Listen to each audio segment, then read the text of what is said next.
ئەو کاتتان باش بەڕێزان لەگە برای بەڕێزم کاکی واقەرەنی سەرپەرشتیاری ئیدارەی ڕاپەڕین و هەروەها لە سەرۆکایەتی هەرێمی کوردستان و بەرپرسانی ئیداریش لێرە ئەمڕۆ بەردی بناغەی قوتابخانەی چێژدەپۆلی مۆدێرن لە دەڤەری ڕاپەڕین لە سنووری بەڕێوەبەرایەتی پەروەردەی ڕانێدانرا کە لەسەر ئەرچی جەنابی سەرۆکی هەرێمی کوردستان ڕێزدار نێچیروان بارزانی دروست دەکرێت و دەخێتە خزمەت قوتابیان و خوێندکاران و مامۆسایانی ئەم سنوورە. بفەرمونون هەر پرسیارێکتان هەیە لە خزمەت. بابەتی وانەبێژان بەکێ گەیشت ساڵانێکە چاوەڕێی؟ بەڵێ ئێمە لیستەکەمان ناردووە و چاوەڕێیەکەین کە وەڵام بێت.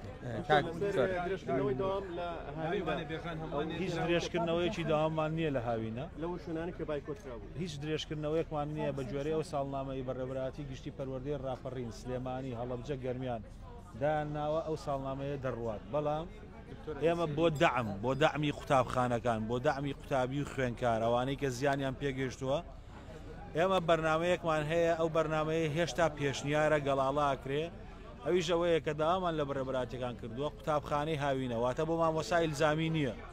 قوتابخانەی هاوینە بۆیە لە چەند قوتابخانەیەک لە سنووری هەر پەروەردەیەکە بتوانین دەعمی قوتابیان بکەین لەو بابەتانەی کە بابەتی لە دەستچوون. ئەم بابەتە هێشتا لەناو خۆمانە باسمان کردووە پێشنیارە پێداویستی مادی دەبێت پاڵپشتی دارایی پێویستە. ئەو کاتەکە پرۆژەکەمان تاوا کرد دەیدێنە حکوومەتی هەرێمی کوردستان بۆ ڕەزامەندی. پێوان بڵێ بەشێک زۆری پرۆژەکان لە دەوەرەکە کە بەری بناغیاندا بنرێت بەنیوەسڵی بەجێ دەیاندرێت. چ گرنتیەک هەیە کە ئەم پرۆژەیە تەواو دەکرێت؟ یەکەم دووەمیش ئەم پرۆژەیە حیزب گردوویەتی یانەوە تا حکوومەت؟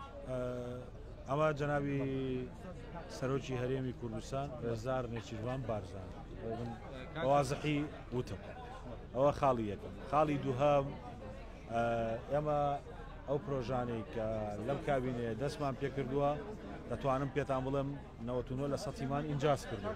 چه ئەوانەی حکومەت کردومانە، چه ئەوانەی لە ڕێگەی دەستەیەوە بەرهێنانە، چه ئەوانەی کە بەخشەرەکان و خۆبەخشەکانی ژویان کردوین، چه ئەوانەی ڕێکخراوە نێودەوڵەتی و ناوخۆیەکانیش کردوانە. پرۆژە لە کابینەکانی پێشوو ماوەتەوە ئەوانە جێبەجێ نەکراون. ساڵی 2012 کە قوتابخانە دروست کراوە بەوەی قەیرانی دارایی شەڕی داعشەوە ژمارەیە قوتابخانە تەواو نەکراون. ئێستا ئێمە لەو کابینەیە دەتوانم بە هەمووتان بڵم نیوەی ئەو قوتابخانانە زیاتریشمان تەواو کردووە. بەرنامەشمان بۆ هەیە. هەر ئێستا لە پارێزگای هەولێر لە مانجی ڕابردوو مانگونیوی ڕابردوو سێ قوتابخانە لەوانە دەستیان کردوێتەوە بەکارکردن لەگە بەڵندەرەکان ڕێکەوتوبووین کە مانگانە شتێک پارەیان بۆ سەر بکرێ. بڕیار وایە 15 واتە کەمتر لە یەک مانجیکە سێ قوتابخانەی دیکەمان تەسلیمکەن. لە ئەو شوێنانی کە پێویستە قوتابخانەکان بخرێنەوە گەڕ ئێمە لەگە مەقاولەکان دانیشین و بە گوێرەی ئەو گەنجینەوە ئەو بانقانەی کە لەو سنوورەشە هەیە هەوڵە دەین بۆی کە ئەو پرۆژانی کە وەستاون بخرێنەوە کار. بەڵام دەتوانم بڵم 50% پرۆژە تەواو نەبووەکانی ساڵی 2012-13 کە بەهۆی قەیرانی دارایی و شەڕی داعشەوە ڕاوەسابوون ئێمە لەم کابینەیە ئەوانەشمان تەواو کردو. کاک دکتۆر چین بڕیارە 1000 قوتابخانە دروست بکە هیچیان بەر هەرێمی کوردستان ئەگەر ناکەون بۆ دەمەوێت لەسەر ئەوەی چین ڕوونکردنەوە بدەم. بەڕێز لەسەر وانە بێژان و ئابزانم قسم کرد تەوزیح حەمداکە لیستەکەمان ناردووە با چاوەڕێی وەڵام بی. بەڕێزان وەختی خۆی لە زمانی بەڕێز عادل عەبدولمەهدی کە سەرۆکوەزیرانی عێراق بوو سەردانی وڵاتی چین کرا بۆ ئەوەی کە کۆمەڵێک پرۆژە و گرێبەز لە نێوان عێراق و چین ئەنجام بدرێت.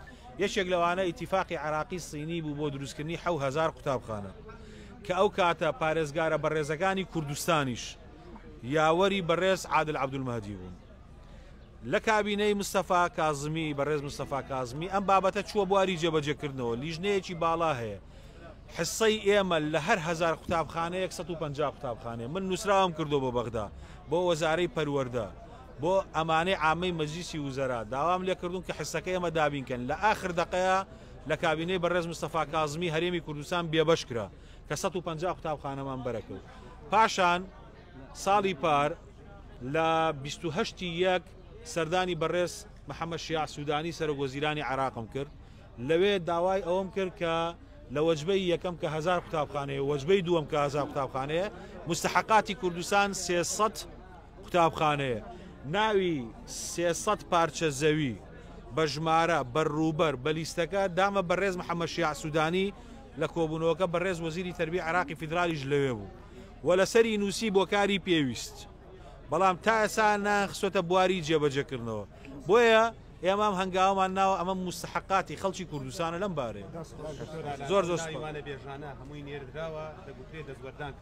هیچ دەزوەردانێک لە دانانی ناوی وانەبێژان لەوەی کە ئێمە ئیعلانمان کردبوو کە ئەو ناوانە دەنێرین ئەو ناوانەمان ناردووە کە ئێستا ڕقەمەکەم بە دەقیقی لە بیر نییە بەڵام 37,600 و شتێک وانەبێژە ئەو قسانە ڕاز نییە 45,000 و 50,000 سیستمە ئەوەی کە مامۆستایە وانەبێژە بە فیعلی لە ناو قوتابخانە وەوانەی هەیە ئێمە ئەوانەمان ناردووە و لیستەکەمان لیستێکی پاکژە و ڕێگە نادەین یەک ناو داخل بکرێ کە ئەو ناوە مامۆسا نەبێ و بە شەوانەی نەبێ و قوتابی نەبێ و گومان لەسەر لیستەکە دروستکە بۆیە دەتوانم پێتان بڵم ئەو لیستەی کە ناردوومانن ئەوانن کە قوتابخانەکان داخڵیان کردوون لە کاتی خۆیانە و مامۆسا بوون و بە شەوانەشیان هەیە